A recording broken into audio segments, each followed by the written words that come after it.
A continuar con nuestro estudio de Romanos. Hoy día continuamos con Romanos 5, 20, 21 y del 6, capítulo 6 del 1 al 4. Vamos a estar viendo, ¿ya?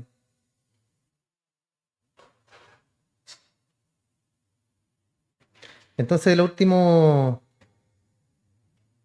tema que estuvimos viendo, hablamos sobre la justicia de Cristo frente al delito de Adán.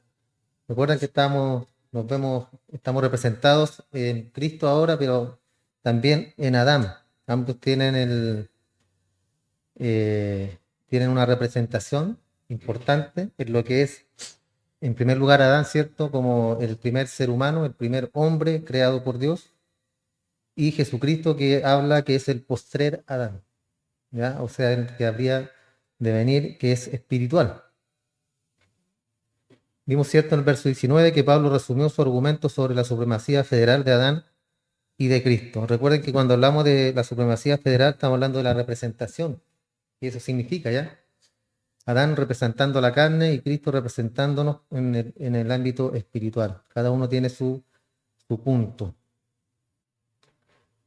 Vimos también que el acto de desobediencia de Adán hizo pecadores a todos los hombres, no teniendo nosotros solamente una naturaleza pecaminosa, sino también siendo culpables del acto del pecado. ¿Por qué? Porque en Adán estábamos todos representados. Todos, ¿ya? Todos. Ahora, en Cristo es diferente, ¿cierto? Porque ahora Él nos representa a nosotros. Esa es la supremacía, ¿cierto?, que tiene nuestro Señor sobre nosotros una vez que Él nos toma, nos llama a su reino, nos pone en nosotros la fe para que podamos arrepentirnos y vivir una vida, ¿cierto?, constante en obediencia al Señor, o perseverando, mejor dicho. La perseverancia que habla de los santos.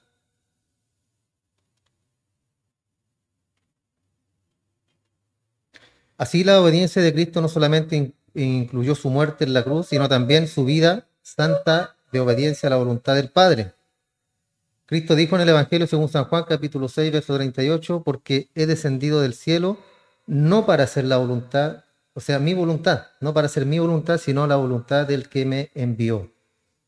Esas son palabras del mismo Señor Jesús. Él no vino a hacer su voluntad, sino a hacer lo que el Padre tenía preparado de antemano. Eso es lo que Él vino a cumplir.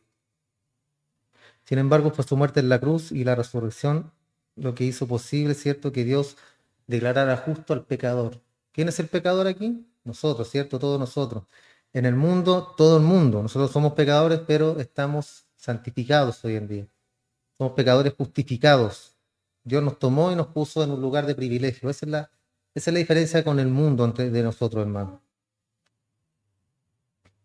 Cristo es nuestra justicia, mientras que Adán representa nuestro pecado. Y el pecado obviamente trae consigo la muerte. El pecador que oye y se somete obedientemente a la voz de Cristo recibe una declaración de justicia, librándole de condenación. Cuando hablamos del pecador que oye, hermano, y se somete obedientemente a la voz de Cristo, no estamos hablando de la voluntad del hombre. Ya eso es muy importante, yo creo que ya lo debemos tener más que claro, porque siempre hablamos de lo mismo. Sabemos que nosotros originalmente estamos muertos en delito y pecado. Entonces en esa muerte es el mismo Dios quien nos toma y nos resucita. Y al momento de resucitarnos Él espiritualmente, Él pone el espíritu en nosotros, pone la fe, y con esa fe nosotros creemos. No es un acto suyo, hermano. Eso usted tiene que tenerlo muy claro.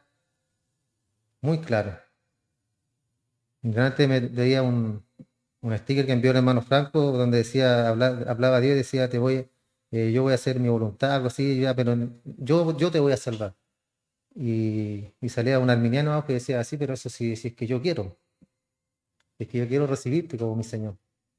Y muchas veces, hermano, en las religiones tradicionales, carismáticas, pentecostales, siempre se habla de eso, de que la persona tiene que tomar la decisión. Toma la decisión, hermano. Toma la decisión de venir a Cristo. Y no es así, porque el Evangelio es la predicación de la palabra, ¿cierto? ¿El Evangelio qué es? Oye, mira, Cristo vino, murió por ti y pagó por tus pecados, pasados, presentes, futuros, y quiere salvarte para que andes en vida nueva. Y los que son elegidos reciben esa palabra y son transformados. Pero no es una decisión del ser humano, sino que es algo que está ahí desde antes de la fundación del mundo, como lo dice la palabra. Fuimos escogidos desde antes de la fundación del mundo. De repente es un poquito complicado entenderlo, hermano. Pero usted tiene que partir de esa base de que esto no le pertenece a usted, sino que es un plan divino de Dios. Usted tiene que conformarse con eso, y eso es un acto de fe. Porque si no va a andar toda la vida errante, que perdí la salvación, que pequé y que Dios no me escucha y le pedí perdón y no me siento perdonado y empezamos con nuestras filosofías baratas, hermano, cuando la palabra dice que si usted es hijo de Dios, usted pecó, se arrepintió y continúa su camino. Eso es todo. Por eso es un acto de fe, ¿ya? Cristo nos hizo libre, pero no nos dio libertinaje. Eso también es importante que lo entendamos. No se trata de libertinaje, de que ahora yo hago lo que quiero, lo que se me antoja y voy para donde se me da la gana, sino que todos estamos basados en lo que Dios quiere para nosotros. Esa es nuestra voluntad ahora. Esa es la voluntad de Dios, ¿cierto? Que nos santifiquemos nosotros.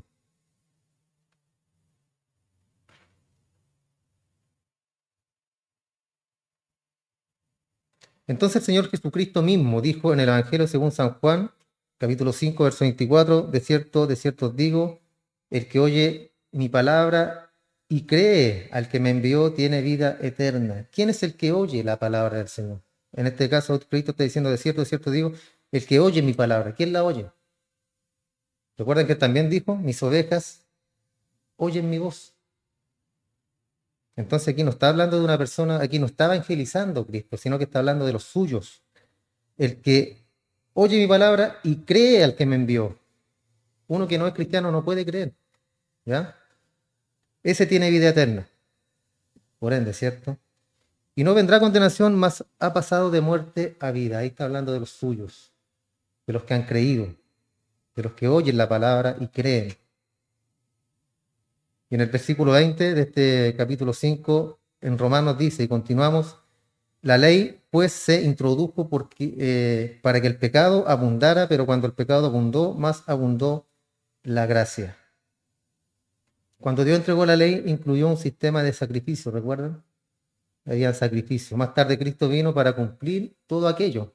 Toda esa ley ceremonial se cumplió en Cristo, que fue la ofrenda y fue también el sacerdote que ofreció la ofrenda, fue todo en uno.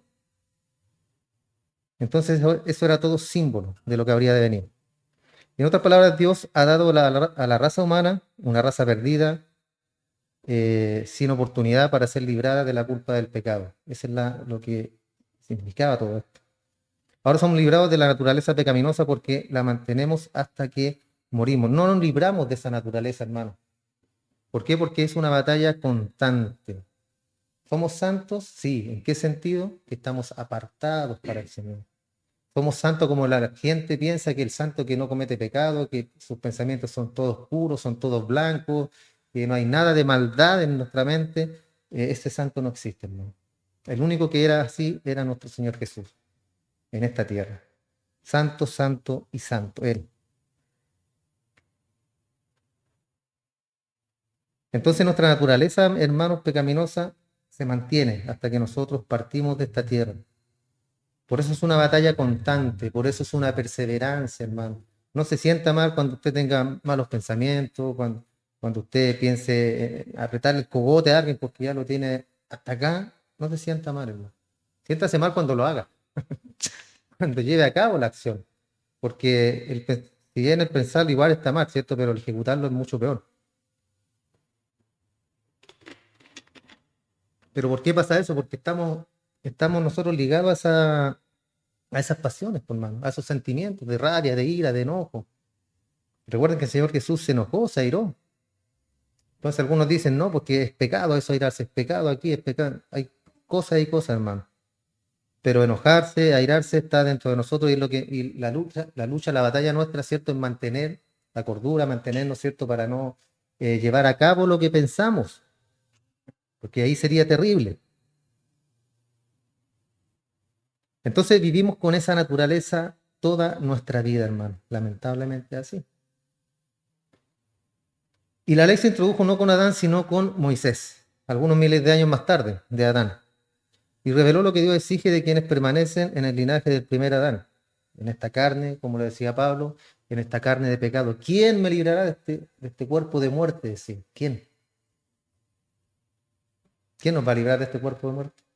Solo Cristo, ¿cierto? Entonces no son los pecados ni la naturaleza pecaminosa, sino el pecado de Adán que Pablo discutió aquí. La ley vino al hombre no para rescatarlo ni salvarlo, sino para que el hombre pudiera ver que era culpable ante Dios. Para eso vino la ley, hermano, para que el hombre se diera cuenta cuán pecador es. Porque donde no hay ley, no se inculpa. ¿Recuerdan que lo vimos? Si no hay ley, yo no puedo arrestar a alguien en el tema de la justicia. Si no está tipificado en la ley, yo no puedo generar ninguna acción judicial. Acá era lo mismo. Como no había ley, eran solamente transgresiones. No podía haber una ejecución, un pago.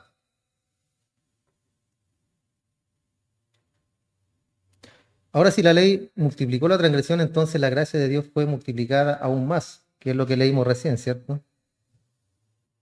Donde dice la ley pues se introdujo para que el pecado abundara, pero cuando el pecado abundó, más abundó la gracia. Eso significa que para que se dieran cuenta de cuán pecadores eran los hombres. Para eso se introdujo la ley.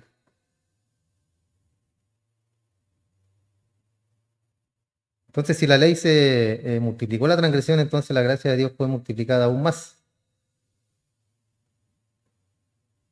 ¿Y esto por qué? Porque la gracia de Dios es suficiente, hermano. Es suficiente. Matthew Henry, un comentarista muy reconocido, hermano, comentó lo siguiente. Él dijo, la ley moral mostraba que eran pecaminosos muchos pensamientos, temperamentos, palabras y acciones, de modo que así se multiplicaban las transgresiones. No fue que se hiciera abundar más el pecado, sino dejó al descubierto su pecaminosidad. A eso se refiere. Como el dejar que entre luz más clara a una habitación, dejando al descubierto el polvo y la suciedad que había desde antes. Entonces eso hizo la ley en nosotros, hermano. Como nos alumbró y nos dio a ver, ¿cierto?, que estábamos sucios, que estábamos podridos, que estábamos muertos en nuestro delito y pecado. El polvo y la suciedad dentro de la casa, ¿cierto?, lo hizo ver de esta forma y ahí que estaban ahí desde antes, pero que no se veían. El pecado de Adán y el efecto de la corrupción en nosotros son la abundancia de aquella ofensa que se volvió evidente al entrar la ley. Eso dijo Matthew Henry, comentarista bíblico. Entonces continuamos, hermano, con el verso 21 del capítulo 5, que nos faltaba el verso 21 y 22. Dice, porque así como el pecado reinó para muerte, así también la gracia reinará para justicia, para vida eterna mediante Jesucristo, Señor nuestro. Hoy día, sin duda, cierto, vivimos en un mundo donde el pecado reina. De eso no hay duda. ¿Por qué? Porque salimos a la calle y lo único que vemos que es pecado por todos lados. Eso suena un poquito religioso pecado, ¿cierto? Pero esa es la palabra, no hay otra. Y significa errarle al blanco, significa hacer lo incorrecto. Significa, ¿cierto?, que Dios en su palabra dice, haz esto y yo hago lo contrario, hago algo distinto. Entonces ese es pecado, errarle al blanco. Y el mundo está así hoy en día, hermano. Satanás es el príncipe de la potestad del aire, es el príncipe de la tierra, él gobierna este mundo. Entonces no nos extrañemos cuando vemos, ¿cierto?, en este país al menos hasta hoy en día, la escalada de delincuencia, asesinato y todo lo que jamás había visto, hermano, hasta el día de hoy, cosas horribles. No nos debemos extrañarnos, ya que eso aumentará más y más. El apóstol Pedro nos dijo en su primera carta, capítulo 5, versículo 8, y escuche bien, dice Pedro, sed sobrios y velad. ¿Qué significa sed sobrio y velad?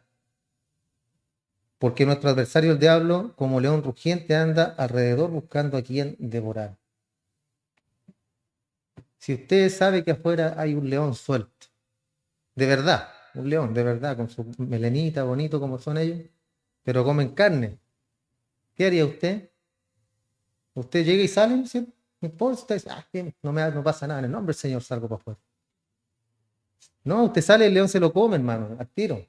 Entonces, ¿qué hace usted antes de salir? Usted se prepara, vela, como dice acá, velar y orar.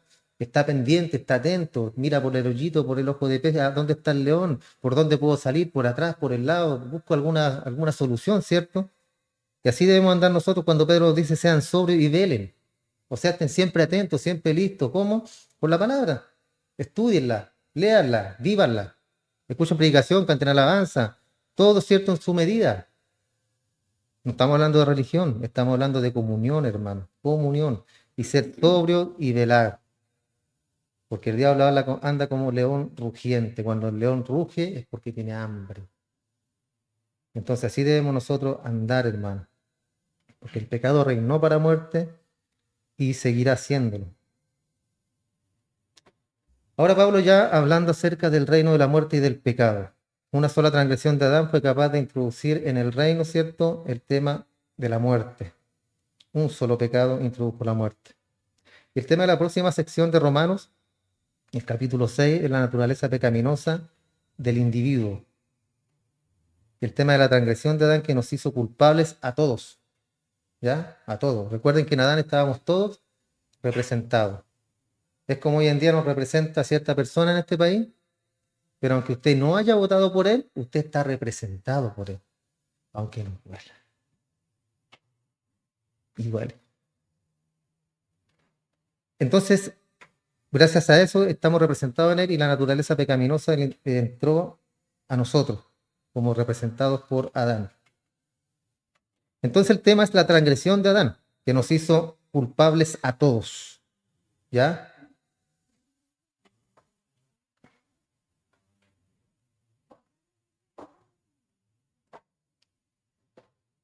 Entonces la gracia, hermano, ha establecido el reino en el mismo lugar del pecado y de la muerte.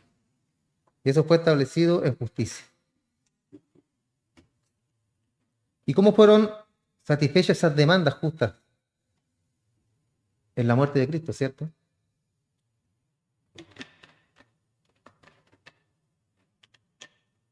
La justicia de Dios entonces ha sido satisfecha completamente en la muerte de nuestro Señor Jesús. El reino se ha establecido completa y firmemente en la cruz de Cristo, el pecador que ahora tiene vida eterna por medio de su unión con el último Adán, o sea, Cristo, ese es el último Adán. Y fue él resucitado y glorificado aparte. Y esto hace posible el proceso de la santificación del pecador salvado, que es lo que trata el tema del capítulo 6 del 1 al 4. Tenemos la identificación en este capítulo con Cristo, con la base de la santificación, la obediencia a Cristo en la expresión de la santificación.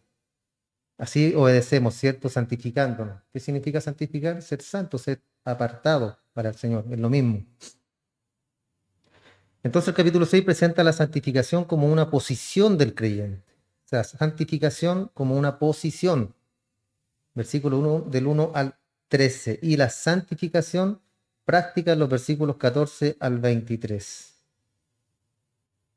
¿Ya? Santificación como una posición del creyente. Es una posición nuestra. La santificación es una práctica. ¿Por qué? Porque comienza de que Dios nos salvó hasta el día en que muramos.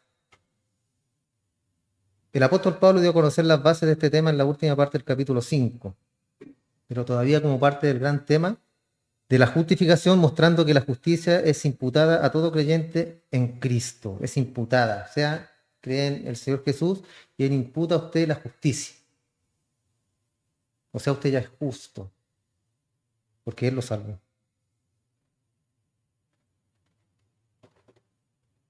Entonces la justicia es imputada a todo creyente en Cristo y el pecado original de Adán también fue imputado a cada miembro de la familia de Adán. Es exactamente lo mismo. Recuerden que uno representa lo espiritual y el otro lo carnal. Entonces estableció que hay una sobreabundancia de justicia en comparación con el pecado. Fuimos justificados en Cristo y veremos que somos santificados también en Él. Justificados y santificados en Él. Y hay diferencias entre ambas, ¿cierto? Entre la justificación y entre la santificación. Hay una diferencia entre ser salvo del pecado y ser convertido en el tipo de persona que deberíamos ser por haber sido apartados para Dios. ¿Ya? Hay diferencias en eso. Sin embargo, la identificación con Cristo, que sirve de base para la justificación, también es la base para la santificación. Y son temas que no se excluyen, hermano, aunque son diferentes, pero no son excluyentes, van de alguna forma unidos. La justificación es el fundamento sobre el cual se apoya la superestructura de la santificación. En primer lugar, la justificación es un acto puntual. ¿Ya? Puntual. Es un acto. Justificación. La santificación es una obra. que es lo que nosotros hacemos durante toda nuestra vida. Obras. ¿Pero por qué hacemos esas obras? Esas buenas obras. ¿Por qué las hacemos? Porque ya somos buenos. Vienen de la mano, ¿cierto?, con la salvación, con la justificación. Por eso hacemos obras. Una persona que no tiene obras es porque no está justificada, porque van de la mano.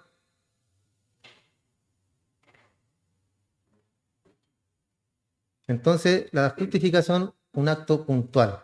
La santificación, una obra. La justificación tiene lugar en el momento en que usted confía en Cristo. En ese momento usted es declarado justo y la culpa es removida. La culpa del pecado es removida. Cuando usted es declarado justo. Entonces Dios comienza en usted una obra que continuará durante toda la vida, hermano. Dios lo salvó en este punto y continúa hasta que usted muere. ¿Ya? No es que Dios lo salvó y después perdió la salvación y después se volvió a ser salvo y la volvió a perder y la perdió aún más porque cayó muy bajo y después la vuelve a recuperar. No, hermano, esto no es juego, no es chacota. Dios es un Dios soberano, un Dios veraz, un Dios santo, un Dios que no juega con estas cosas, hermano, porque la idea de él era que el plan fuera perfecto. Y si nos introducía con alguna obra o algún tipo de acto de justicia de parte de nosotros, ya no es perfecto. Ya murió la perfección.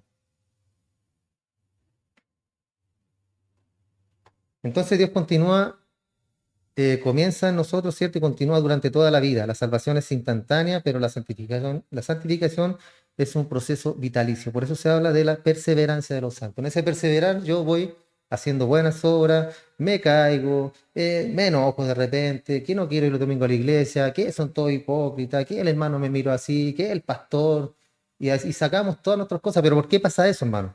En primer lugar pasa porque no estamos teniendo una vida santa, una vida de santificación. Cuando pasan estas cosas porque no hay comunión. O sea, yo no me estoy comunicando con Dios, sino que estoy haciendo las cosas a la pinta mismo. Y cuando las hacemos a la pinta de nosotros, ¿qué pasa? Sale todo mal, pues no. Todo mal. No estoy diciendo que en su caminar, ¿cierto? En su perseverancia, no vayan a haber momentos tristes, momentos de decaimiento, sí los pueden haber, hermano. Pero siempre hay que apoyarse. Para eso están los hermanos, para eso estamos todos nosotros, para apoyarnos. En segundo lugar, la justificación es el medio. La santificación es el fin. Con eso termino, ¿cierto? Se termina, ¿cierto? En tercer lugar, la justificación es para nosotros y la santificación opera en nosotros. ¿Ya? ¿Qué quiere decir que opera en nosotros? Que está en un proceso constante, día tras día en nosotros. Yo todos los días me estoy superando, todos los días batallo con mi carácter, todos los días batallo con mis cosas, con... Toda mente es un mundo, hermano. ¿Cierto? Todos tenemos nuestros pensamientos, todos tenemos nuestras trabas, todos tenemos nuestras trancas, nuestras cosas en nuestra mente, y cada uno lucha cada día conforme, ¿cierto?, a la relación que tiene con el Señor. Entonces, en ese contexto, hermano, nuestras luchas son siempre y para toda la vida, hasta que nos muramos. Entonces, entre nosotros no debemos juzgarnos muchas veces cuando el hermano tiene un proceso, la hermana tiene un proceso, o está decaída, o le falta fuerza, no comentar, sino que ayudar. ¿Cómo ayudamos? Hablando con el hermano, orando con él o preguntándole qué le pasa, ya que muchas veces las personas no piden consejería, hermano, no piden ayuda. O se creen autosuficientes, no sé, hermano, pero aquí siempre se le ha dicho que uno va a estar siempre para cuando lo necesiten, para ayudar, en todo sentido. Entonces hermano, parte de la madurez del cristianismo es esa, porque nuestro Señor fue humilde, así nosotros también debemos ser humildes para pedir ayuda, para reconocer que estamos débiles en la fe, para reconocer que necesitamos cierta ayuda. Por eso que la justificación es el punto de partida de todo esto y la santificación opera cada día en nosotros, siempre. En cuarto lugar, la justificación declara justo al pecador y la santificación hace justo al pecador. En quinto lugar, la justificación quita la culpa y la pena del pecado y la santificación remueve el crecimiento y el poder del pecado. Cuando fuimos salvos, ¿cierto? Cristo nos perdonó de todos nuestros pecados. Él nos perdonó. Y después, ¿cierto? Mediante la santificación, que es el proceso que vivimos día tras día, eso debiera remover el crecimiento y el poder del pecado en nosotros. ¿ya? No debiera crecer el pecado en nosotros, no debiera aumentar el pecado en nosotros, y mucho menos el poder. Entonces podríamos decirlo de alguna forma, hermano, que Dios es como un decorador de exteriores e interiores. Decora el exterior en el sentido de que nos capacita para presentarnos ante Él, porque ha pagado el pecado y removido en nosotros la culpa del pecado. Él nos capacita. En el libro de los Hechos de los Apóstoles aparece eso, hermano, que Él es el que capacita a las personas. Por eso cuando usted diga, es que yo no sé, es que no, es que yo no nací para eso, aquí todos nacimos para todo, para todo. ¿Y quién lo califica a usted? Dios. Yo pensé alguna vez estar predicando, nunca. ¿Sabía hacerlo? Menos. ¿Quién capacita? Dios. Él nos capacita, hermano. Entonces usted nunca le diga no cuando va a hacer un trabajo, o cuando le diga no, ore, o cuando haga esto, lo otro, no. Hágalo, no, hermano. Dios lo va a capacitar. También así es un decorador de interiores porque entra en nuestros corazones y vida por el poder del Espíritu Santo para convertirnos en la clase de cristianos que deberíamos ser, ¿ya?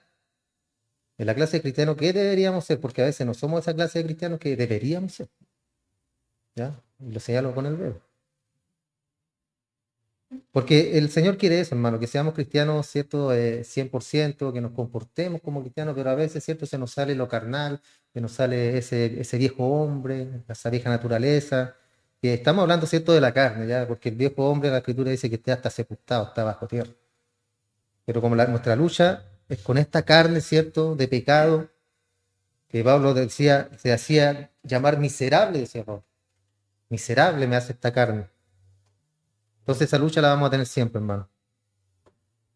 Entonces cuando Dios nos salva, no nos deja en el pecado. Sí hay pecado, pero no nos deja ahí. No nos deja como antes que éramos máquinas de pecado. Ahora solamente, ahora pecamos, ¿cierto? Pecamos en la batalla y en la lucha que tenemos día a día con nuestra carne. Eso es. Porque usted no se levanta queriendo pecar, ¿cierto? Ah, hoy día voy a hacer unos pecados. No, sino que usted se levanta y se levanta ¿con qué? Con batallas, con luchas. Todos los días, hermano. Y eso es lo que se diferencia con el creyente verdadero, que uno lucha con eso, uno batalla con esas cosas. No deja, ¿cierto?, que el río fluya y usted ahí se deja, se tira de partita y que el río se lo lleve. No, sino que usted nada contra la corriente, ¿cierto? Nada, y quiere perseverar y quiere continuar, y si dice, esto mal, ahora lo quiero hacer bien. Si ofendí a mi hermano, lo perdono. Si me cuesta perdonar, lo perdono igual. Y lucho con eso, hermano, que está en nosotros, que siempre, que no nos va a dejar avanzar, que no te va a dejar avanzar. El viejo, la naturaleza, la carne del pecado, no te va a dejar avanzar, hermano, en tu camino cristiano.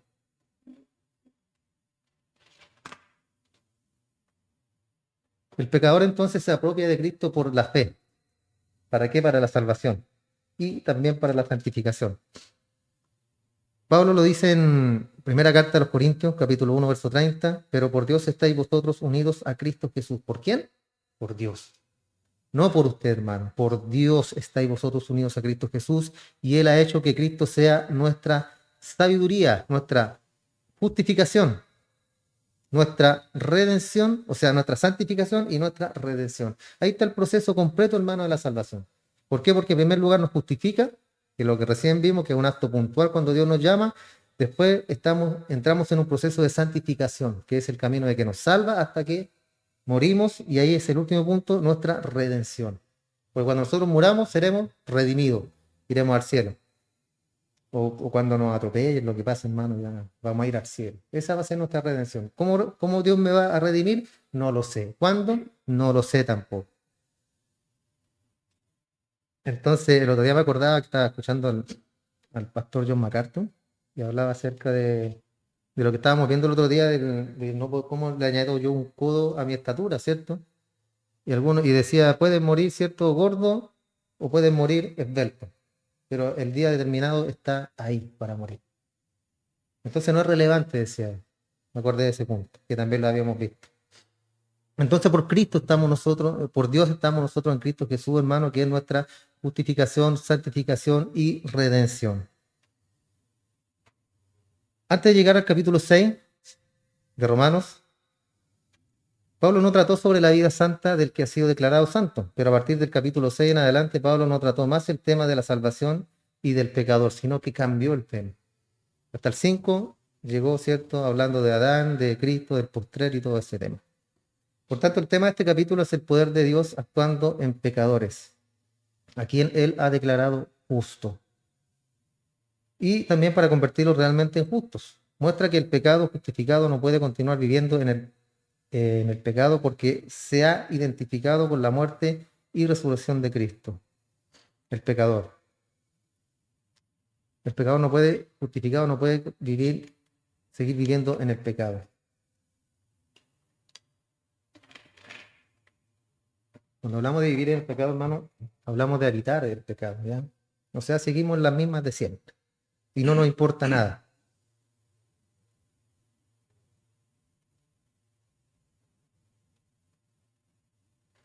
Perseverar en el pecado conduce a una servidumbre o esclavitud, obviamente, al pecado.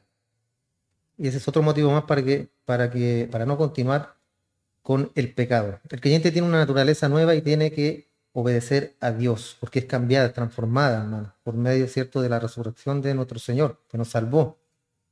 Entonces esta sección nos libra de una idea extendida, hoy que un creyente puede vivir como le parezca. Como estos de que dicen, cierto, salvo siempre salvo, que hicieron la oración del pecador y, no, y un día fui a la iglesia y me dijeron levante la mano, haga tu oración y va a ser salvo y en el cielo de los ángeles hay fiesta, hay carrete y un salvador, un pecador se salvó y después la persona sale y dice, "Ah, bueno, soy salvo". Y sale, ¿cierto? Y se va a su casa y dice que es salvo, pero sigue viviendo tal y cual era antes de entrar a la iglesia y después que salió de la iglesia. O sea, salió la misma persona, pero que vino a hacer una declaración de fe, entre comillas.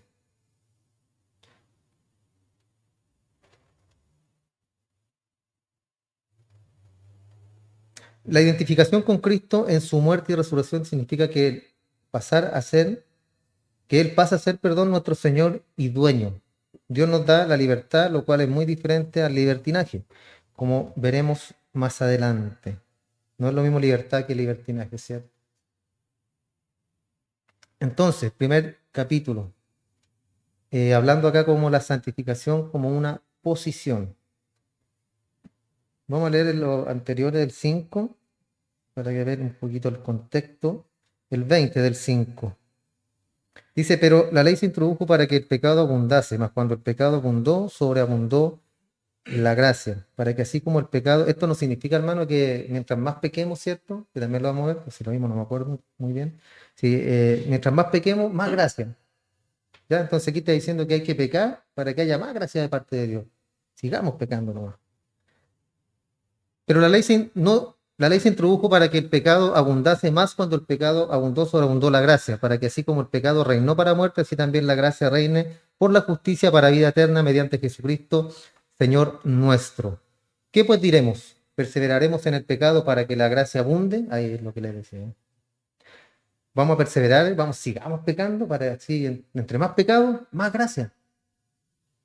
Tiene como algo de sentido, ¿cierto? Un sentido medio diabólico, sí. Acá entonces Pablo adoptó un estilo argumentativo. En cambio, no usó tal estilo en los primeros 5 capítulos que los vimos, ¿cierto? Donde trató el tema del pecado.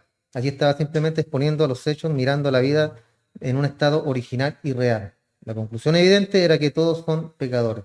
No estaba tratando de probar nada. Desde el 1 al 5 Pablo no estaba, hermano, tratando de argumentar y de probar que el hombre es pecador, sino que él lo estaba afirmando. Era una afirmación. Tú eres pecador. Sepulcro abierto en tu garganta, con tu lengua engaña, veneno de víbora debajo de tu lengua, y así, cierto, nos da un retrato de nosotros mismos, porque dice, no hay justo ni aún uno. Y no es cierto, nos desnuda con esos calificativos. Entonces dijo después que ha visto la maravillosa salvación de Dios. ¿Qué puedes decir? Decía él. La única respuesta obviada es decir, gracias, Señor. Es lo único que podemos decir, ¿cierto? ¿Por qué más puede hacer usted? Decir, Señor, no, déjame hacer algo. Déjame hacer alguna obra, algo, cruzar a la abuelita en la esquina, me paro ahí, hago un turno de 3 horas, para poder tener parte de la salvación. Ella no sería perfecta, ¿cierto? Ella sería imperfecta. Entonces no habría razón. No habría, en el fondo, hermano, para ser más categórico, cuando si yo le agregara una obra o una pizca de obra a la salvación, la muerte de Cristo hubiera sido en vano. El Vía Crucis de Cristo habría sido en vano. Los látigos, la corona de espinas, el derramamiento de toda su sangre hubiera sido en vano. Yo le agrego una puntita de una obra mía. Entonces, es delicado el tema cuando queremos introducir nuestras obras, hermano, a la salvación, porque no es así. Entonces, después que hemos visto todo esto, hermano, solamente podemos decir gracias, Señor, darle gracias, y no ponernos ahí, ¿cierto?, a filosofar, sino que aceptar lo que Él nos está entregando. Gracias, Señor.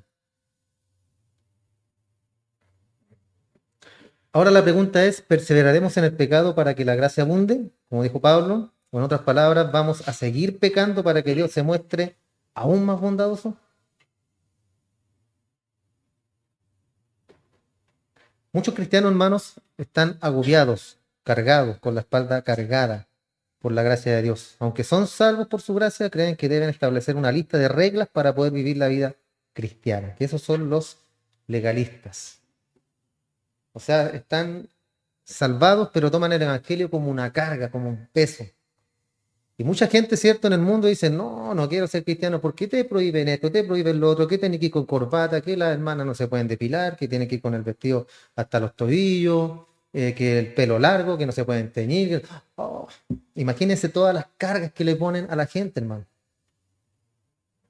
Cristo predicó así: venid a mí los que no están teñidos, los que andan con las faldas largas, venid a mí los que andan con terno y corbata. No, ¿cierto? Venid a mí todos, todos, los que estáis trabajados y cargados, yo lo haré descansar. Entonces el hombre, el ser humano, hermano, es el que se ha encargado de espantar a la gente, de poner un evangelio que no es el evangelio real, sino que es un evangelio de hombre, palabras de hombre, doctrinas de hombres. Porque en ninguna parte aparece eso, hermano. Ninguna parte de la escritura. Entonces hay muchos cristianos así, hermano, y viven agobiados con el evangelio, con sus espaldas cargadas, porque deben establecer una lista de reglas para poder vivir una vida cristiana. Otros desafortunadamente interpretan esto en el sentido de que les da libertad para hacer lo malo, y ambos son extremos. Siempre hay extremos y los extremos son malos. Unos muy agobiados y los otros muy con libertinaje. En el versículo 2 de este capítulo nos proporciona la respuesta directa de Dios a la pregunta que si cuando uno es salvado por medio de la gracia puede perseverar en el pecado o no. Dice en el contexto, ¿cierto? ¿Qué pues diremos? ¿Perseveraremos en el pecado para que la gracia abunde? Y Pablo contesta en el verso 2, dice, de ninguna manera. ¿Ya? ¿Podemos entender, cierto, esta expresión? De ninguna manera. O sea, no, nunca, jamás en la vida, never, forever, ever, ever y todo lo ever. Es que en el idioma, en el griego, hermano, es un idioma tan rico que de ninguna manera es algo muy explícito. Por ningún motivo, por ninguna forma, por nada. De ninguna manera podremos perseverar en el pecado para que la gracia abunde. Porque los que hemos muerto al pecado, ¿cómo viviremos aún en él? Dice Pablo. Entonces, el solo hecho de que Pablo haya formulado esta pregunta significa que él entendía que la justificación significaba una declaración de justicia.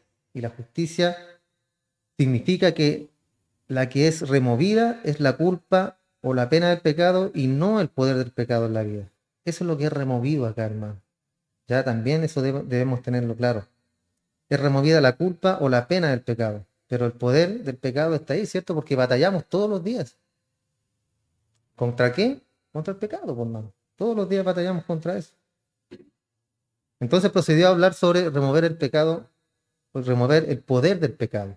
Si Dios le ha declarado justo y le ha quitado la culpa del pecado que estaba en nosotros, entonces usted no puede continuar en el pecado. La respuesta es de ninguna manera. Porque los que hemos muerto al pecado, ¿cómo viviremos aún en él? Si hemos muerto ya esa condenación que teníamos.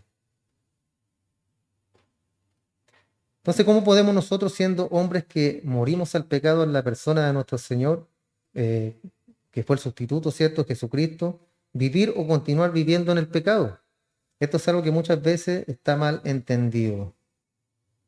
Nosotros morimos al pecado, para el pecado, en la persona de nuestro sustituto. ¿Quién fue? ¿En quién estamos representados ahora? Antes estábamos representados, ¿cierto?, en Adán. Ahora estamos representados en Cristo. ¿Ya? Dios nos ve a través de Cristo, los que están en Cristo Jesús. Las promesas son para los que están en Cristo Jesús, no para el mundo. Gracia común y gracia especial, ¿recuerdan? Gracia común para el mundo, llueve sobre justo e injusto, el agua, el aire, todo, el alimento, todo está ahí, gracia común, pero gracia especial es para sus hijos, para nosotros. Y esa gracia especial lleva consigo la salvación. Somos salvos. Tenemos una esperanza que el mundo afuera no tiene. ¿Ya? Y eso es grandioso, hermano. Entonces morimos para el pecado en la persona de nuestro sustituto e identificarnos con Jesucristo. Morimos al pecado en Cristo. Pero por otra parte nunca estamos muertos al pecado mientras vivimos. Porque está ahí, ¿cierto? Está ahí, está latente. Cualquier persona que sea sincera sabe que nunca alcanzará el estado en que está completamente muerta al pecado. Nunca. Eso va a pasar cuando estemos ¿dónde? En el cielo. Porque ahí no hay carne ni sangre. Pueden entrar al reino de los cielos. Entonces eso significa el pecado. El pecado no puede entrar al reino de los cielos. Dios sabemos que es espíritu. Cuando Él dice que yo extiendo, ayer lo conversamos, cuando Él habla de extender su mano, cuando Él habla de yo te miré con mis ojos, Dios no tiene ojos, hermano. Dios no tiene manos, Dios no tiene piernas, Dios no tiene su diestra, no. Sino que ese lenguaje es para que nosotros podamos entender. Porque ¿cómo nos va a hablar Él? No se me ocurre. Podríamos traer a la niña rubia esta que habla con los extraterrestres para que nos dé una charla. Pero eso lo hace únicamente, hermano, porque cualquiera podría decir, pero si carne y sangre no entran, y Dios también tiene un cuerpo, sí, pero no es, él es espíritu. Lo que quiero decir es eso, hermano, que es para comunicarse con nosotros, para que yo pueda entender. Porque también decíamos, no, yo no digo, oye, cuando la Biblia habla, el sol se paró. ¿El sol se para? No, porque el sol siempre está parado, siempre. ¿Qué es lo que hace? La tierra va rotando. ¿Ya? Entonces, esos son términos para que nosotros podamos entender, hermano. Porque no va a decir la Biblia y la tierra dejó de trasladarse y el sol se quedó ahí. No. El sol se paró, ¿no? Y eso nos da a entender a nosotros nuestra visual física, que yo veo al sol que sale por acá y se va moviendo. Yo pienso que el sol es que se va moviendo.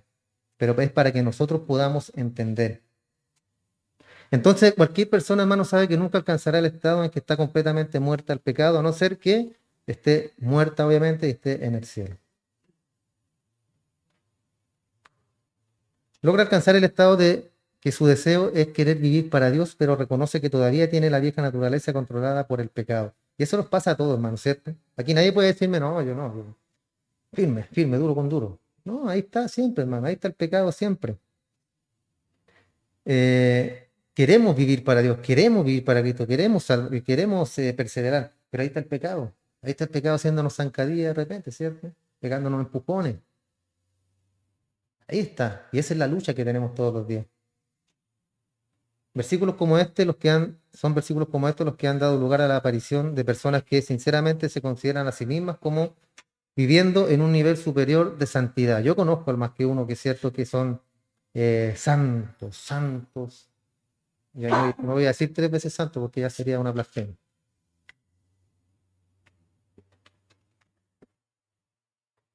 Pero hay personas así, hermano, que se creen superiormente espiritual. Y ellos piensan que no cometen ningún pecado. La Escritura dice que hemos muerto al pecado. Y esa es nuestra posición, muertos al pecado. Pero nunca estamos muertos al pecado en esta vida porque tenemos una naturaleza pecaminosa activa. Activa, está ahí. Y tiene una gran fuerza e influencia en nuestros pensamientos y acciones. ¿O no?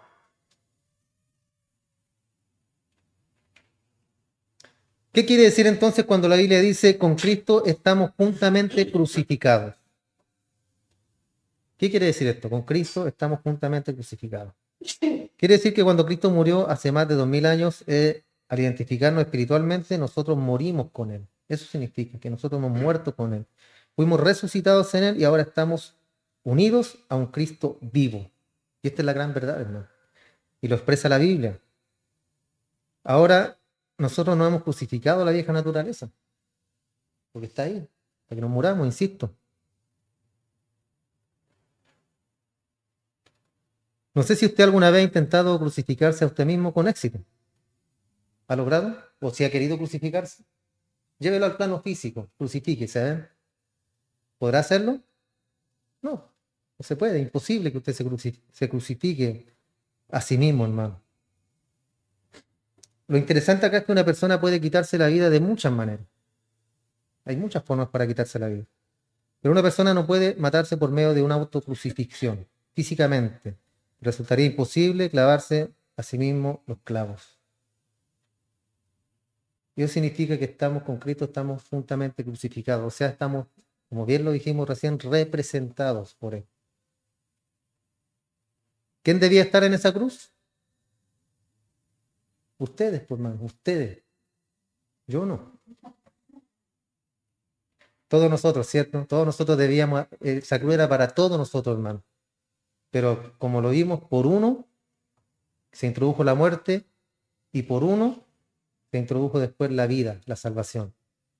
Por eso estamos juntamente crucificados cuando se refiere a eso, hermano, es que en Él estamos representados y en Él tenemos la salvación.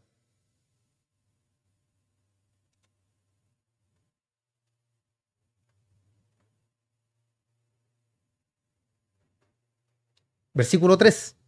¿O no sabéis que todos los que hemos sido bautizados en Cristo Jesús hemos sido bautizados en su muerte?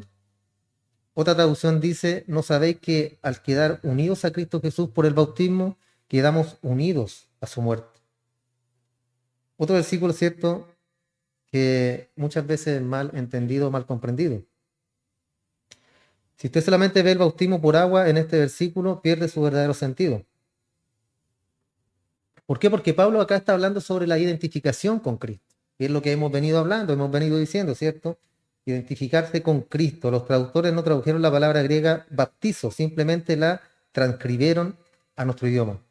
¿Por qué? Porque esta palabra bautizo tiene muchos significados. Un léxico clásico griego de unos 20 significados más o menos para esta palabra y hasta puede significar teñir el cabello, bautizo. Es el bautismo donde dice acá, ¿cierto?, que estamos juntamente crucificados con Cristo y los que hemos sido bautizados en Cristo Jesús hemos sido bautizados en su muerte. O sea, habla de una unión, hermano, una unión increíble, porque si lo llevamos al tema, es que es lo físico, ¿cierto? Cuando uno, no sé, en la antigüedad como tenían el cabello, si sumergían el cabello en algún líquido, porque ahora, ¿cierto?, es con cositas, yo no sé. Pero habla de eso, de que, porque cuando usted tiene el cabello, ¿cómo lo quiere dejar? Completamente, ¿cierto? Completo. La idea es tapar todas las canas. A mí me gustan mis canas, pero supongamos que me tiño aquí la barbita negra. Yo quiero que quede toda negra, ¿cierto? Entonces, cuando nos identificamos, cuando Cristo, estamos sumergidos, ¿cierto? Cuando hemos sido bautizados en Cristo Jesús, habla de eso, es algo completo. Está el pack completo, hermano. Ya no hay que agregarle, no hay que quitarle, no hay que hacer nada. Nada. Hemos sido bautizados también en su muerte,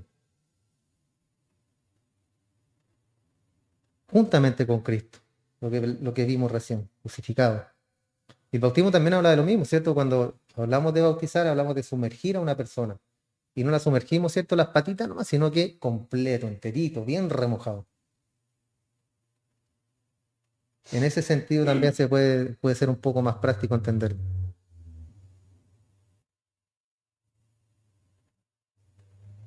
Había en la antigüedad un grupo de personas en Asia Menor que tenía de púrpura su cabello, así que aquí en Romanos 6.3, el versículo de la palabra bautismo habla de una identificación con Cristo. Fuimos bautizados o identificados con Él en su muerte.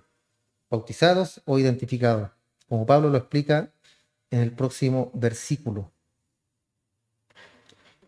Y identificar, el significado de la palabra identificar, dice hacer que dos o más cosas en realidad distintas parezcan y se consideren como una misma. Me queda un poquito más claro, ¿cierto? Algo distinto, como una persona en la carne y el Cristo 100% espiritual, aunque fue 100% hombre también, nos identificamos el uno al otro y somos uno, formamos uno, se consideran como una misma persona. Después Pablo dice, porque somos sepultados juntamente con él para muerte por el bautismo. a fin de que como Cristo resucitó de los muertos por la gloria del Padre, así también nosotros andemos en vida nueva. Entonces se nos habla acá de ser sepultados con Cristo. Así como somos identificados con Cristo en su muerte, de la misma manera somos identificados con Él en su resurrección. Y hoy estamos unidos a un Cristo que vive, ¿cierto? Murió, resucitó y ahora está sentado a la diestra de Dios Padre, intercediendo por cada uno de los suyos, de nosotros. En otras palabras, nuestro pecado ya ha sido juzgado. Así que es como si hubiéramos sido resucitados y aunque estamos en la tierra, espiritualmente compartimos la nueva vida en Cristo que está en el cielo. Y hay solo dos lugares para el pecado, ¿cierto? O está con Cristo que murió por usted, si ha confiado en él, ¿cierto? Si es realmente un cristiano, o está sobre usted hoy. Y usted le espera el juicio. No hay otro lugar donde pueda estar el pecado. O en el cielo, una vez que ya está perdonado, ¿cierto? En nosotros. O si no somos salvos, sigue en nosotros y continúa y esperamos solamente el juicio. Somos identificados con Cristo en su muerte cuando murió por nosotros. Si esto no fuera verdad, entonces la ordenanza del bautismo no tendría significado alguno. Todos los rituales, hermanos, tienen siempre un significado, el bautismo, la Santa Cena también. Aunque no tenemos nada en contra de las formas de bautismo de otros creyentes en Cristo. El bautismo, como bien lo dice la palabra bautismo, es sumergir, cubrir completamente. Pero hay personas que no lo hacen, no lo aplican de esa manera. O sea, hay muchos que lo hacen por aspersión.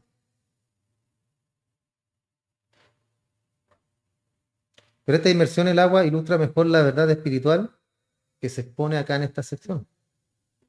La esencia o lo esencial es que todo hijo de Dios debe ser bautizado en agua porque es un acto de testimonio que está unido a Cristo. Ese es el testimonio que damos, ¿cierto? Cuando nos bautizamos, que estamos unidos con Él.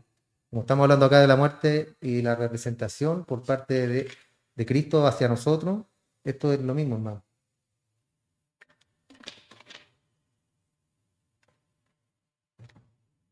El apóstol Pedro dijo que 8 almas se salvaron en el arca de Noé. ¿Recuerdan?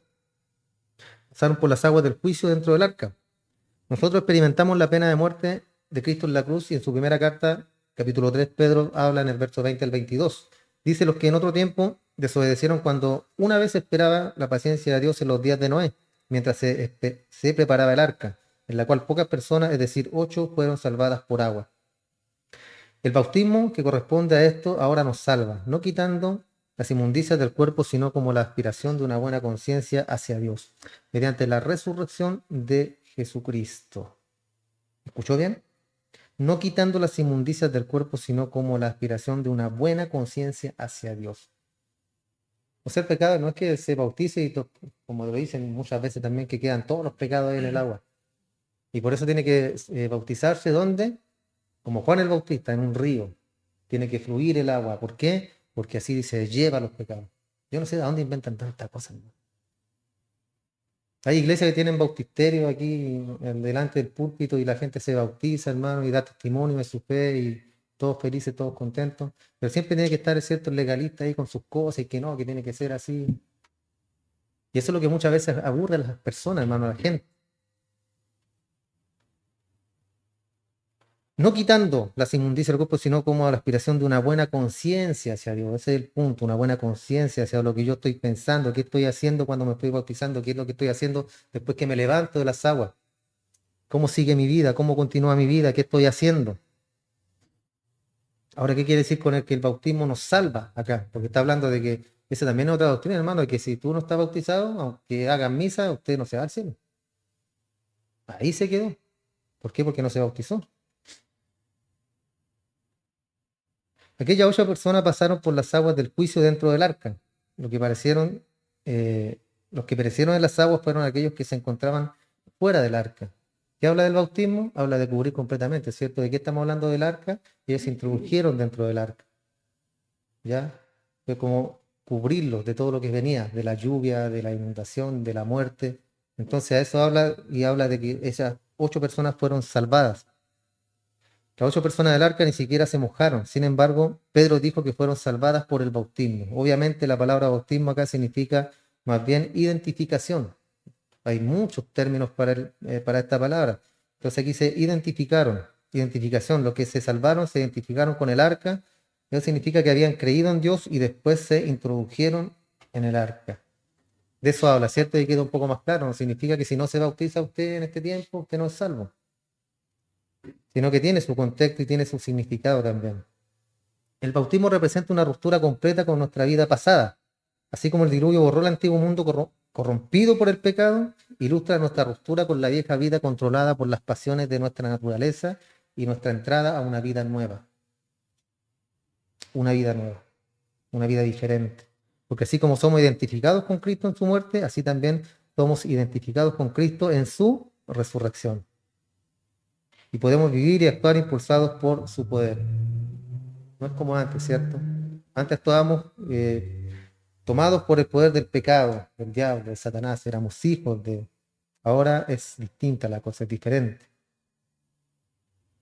El apóstol Pablo oró que los creyentes en Éfeso pudieran conocer este poder y vivir, como dijo en su carta a los Efesios, capítulo 1, verso 19 y 20, según la operación del poder de su fuerza, la cual operó en Cristo, resucitándole de los muertos y sentándole a su diestra en los lugares celestiales. Entonces, el vivir una vida nueva es lo esencial en todo este tema y expresión también de una práctica, ¿ya? Práctica en la realidad del mundo en que vivimos. Una vida nueva es el objetivo y el fin del proceso es la santificación. En la carta a los Gálatas, con esto terminamos, hermanos. Carta a los Gálatas, capítulo 5, verso 25, Pablo dijo: si vivimos por el Espíritu, andemos también por el Espíritu. Si vivimos por el Espíritu, andemos también por el Espíritu. Entonces la vida cristiana es una existencia digna de nuestra vocación. Y solo puede transformarse en una realidad por medio del poder del Espíritu Santo. Es la única forma de que todo esto se transforme en una realidad, hermano. En que nosotros también podamos hacerlo realidad. Por medio del Espíritu Santo, y eso es por medio de la comunión con el Señor. Comunión, conexión diaria, todos los días, cada instante. Decisión que va a tomar: Señor, voy a hacer esto, guíame, dame sabiduría. Señor, te doy gracias por lo que me has entregado, gracias por lo que me das, gracias por el trabajo, por el alimento, gracias por todo, Señor. Y Dios mira a todos, hermano. Mira al Espíritu agradecido, mira al Espíritu que siempre lo pone a Él por sobre todas las cosas. Por sobre todo, los planes, decisiones, lo que usted quiera hacer, Dios siempre va a tomar en cuenta eso, de que usted lo está tomando en cuenta a Él primero antes de actuar. Y eso debe aplicarse en nuestra vida cristiana. Debe ser siempre así, hermano. Hasta las decisiones mínimas, ¿cierto? O a lo mejor no tan triviales, ¿cierto? Pero siempre tener en cuenta de que Dios es lo principal. Y a Él debemos consultarle porque es nuestro Padre. Él es nuestro papá. Damos gracias al Señor. Oramos. Padre, te damos muchas gracias, mi buen Dios, porque nos has permitido el día de hoy llegar a este lugar. Agradecemos las dádivas, Padre, que cada día nos entrega. Ese amor, esa misericordia, la vida que nos entregas en la mañana al despertarnos, Señor, porque nos acostamos en la noche y ya asumimos que al otro día despertaremos, en 6 u 8 horas más despertaremos, Señor. Pero estamos tan equivocados, Padre, porque usted dispone de nuestra vida cuando usted lo tiene conveniente. Pero le damos gracias, Señor, porque Dios nos permitió despertarnos, nos permitió estar en este lugar, poder llegar aquí, Señor, el día de hoy. Le damos gracias por la vida también de nuestros hermanos que han podido llegar, Señor. Agradecemos su bondad, su misericordia. Bendígalos, Padre, cada día. Ayúdelos en sus debilidades, en sus luchas, en sus batallas que cada día tienen ellos, Señor. Ayúdelos, denles fuerza, Padre, para que continúen adelante. No nos has dado tú un espíritu de cobardía, mi buen Dios, sino que de amor y de dominio propio. Ayúdanos cada día a perseverar, a seguir, a continuar y en nuestro caminar como cristianos, Señor, a dar testimonio, buen testimonio de que hemos sido salvados y de que somos tus hijos. Ayúdanos en nuestras debilidades, en nuestros pecados, ayúdanos en todo lo que nosotros podamos tener oculto en nuestra vida, Señor, que estamos batallando con esas cosas. Ayúdanos, Señor. Ayúdanos, Padre, porque queremos seguir, queremos continuar. Esta perseverancia, Señor, que está en nosotros, la podemos sentir por medio de tu Espíritu, Padre. Porque no es algo gravoso, no es algo que me moleste, sino que es algo que peleamos la batalla cada día, Señor. y continuamos peleando y queremos seguir, queremos continuar, Señor. No es que nos aburramos, no es que ya estamos aburridos de todo esto. Y fuera así, Señor, es porque no somos tus hijos. Por eso damos gracias por esa perseverancia, Señor, que se nota en nosotros y ese continuo, Padre, querer buscarte y querer estar en este lugar y querer compartir con nuestros hermanos. Todo eso que opera gracias al poder de su Espíritu en nosotros, mi Señor.